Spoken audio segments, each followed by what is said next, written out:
Kalau sampai ini terjadi ya dalam tanda petik terkutuklah PKB dan baik bener nggak apa-apa kalau caranya itu dengan politik identitas, kemudian memainkan politik identitas, kemudian apa itu mempolitisir agama, itu kan merusak bangsa. Itu kan cara yang tidak benar, tidak baik. Hanya Anies itu tetap aja dianggap apa itu personifikasi dari politik identitas, politik jualan ayat dan mayat. Itu nggak bisa disalahkan publik gitu.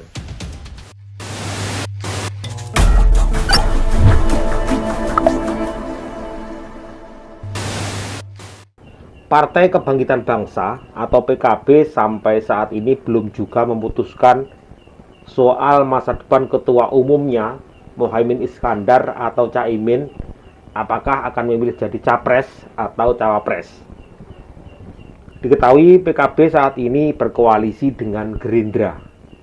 Hanya saja meski sudah cukup lama bersama, nyatanya sampai saat ini kedua partai belum memutuskan siapa calon presiden dan cawapres yang bakal diusung dalam Pilpres 2024. Sempat disebut bakal jadi cawapres Prabowo, nyatanya beberapa waktu lalu Caimin pernah menegaskan PKB ingin jadi nomor 1 alias menjadi calon presiden.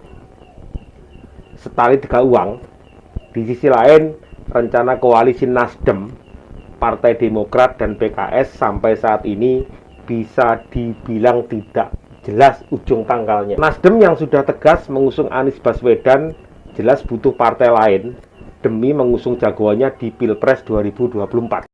Tarik ulur mengenai sosok cawapres pendamping Anies Baswedan disebut-sebut menjadi alasan kenapa rencana koalisi perubahan antara Nasdem, Demokrat, PKS tak kunjung diresmikan. Kondisi ini tentu menjadi alarm ya buat Nasdem untuk mencari alternatif lain demi meloloskan Anies Baswedan.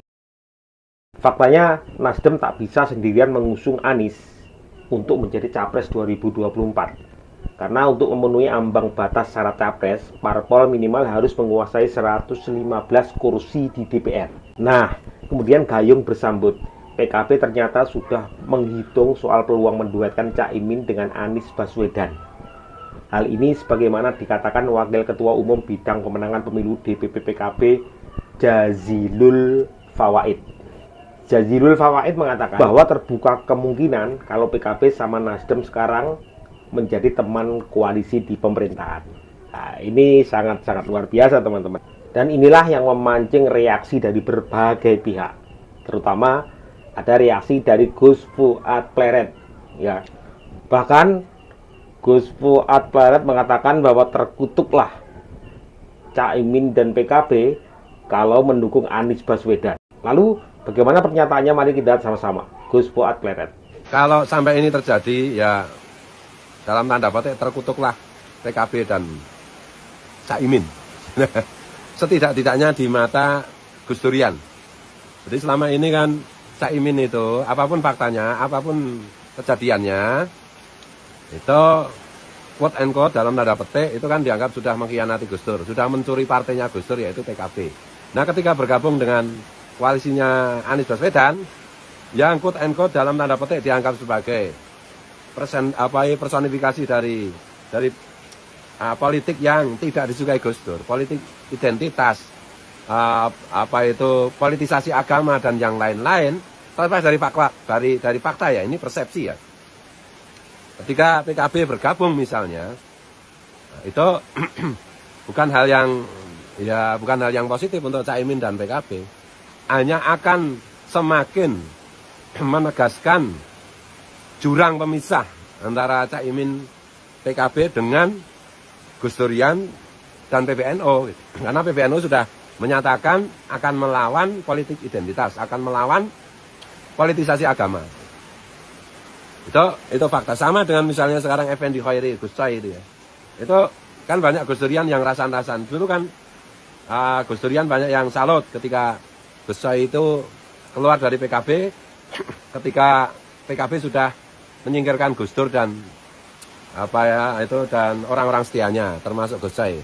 Kemudian Gus Coy lebih memilih tidak di PKB dan gabung dengan Nasdem. Nah, hari ini lewat statement-statementnya di berbagai macam media itu Gus Coy itu gimana ya?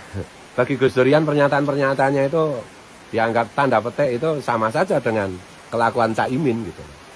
Jadi bagi politisi seperti Sudirman Said bilang, oh ini positif, ini baik. Bukan positif, bukan baik. Itu namanya itu oportunis. Atau bahasa kasarnya itu munafik gitu loh. Menghalalkan segala cara untuk mencapai tujuan yaitu kekuasaan dan uang. Politik itu kan gitu, toh kasarannya cari kekuasaan dan uang. Kalau caranya baik, bener nggak apa-apa. Kalau caranya itu dengan politik identitas, kemudian memainkan politik identitas, kemudian apa itu mempolitisir agama, itu kan merusak bangsa. Itu kan cara yang tidak benar, tidak baik. Cara yang kasarnya itu cara bejat gitu. Karena itu bisa menghancurkan bangsa ini. Sekali lagi, ini soal persepsi ya, soal persepsi. Dan ya misalnya orang elit bisa mengatakan itu salah yang bikin persepsi, salah publik yang mempersepsi. Publik membuat persepsi itu kan karena kejadian, karena fakta yang ada di lapangan, karena desain dari apa itu elit-elit politik yang memainkan itu.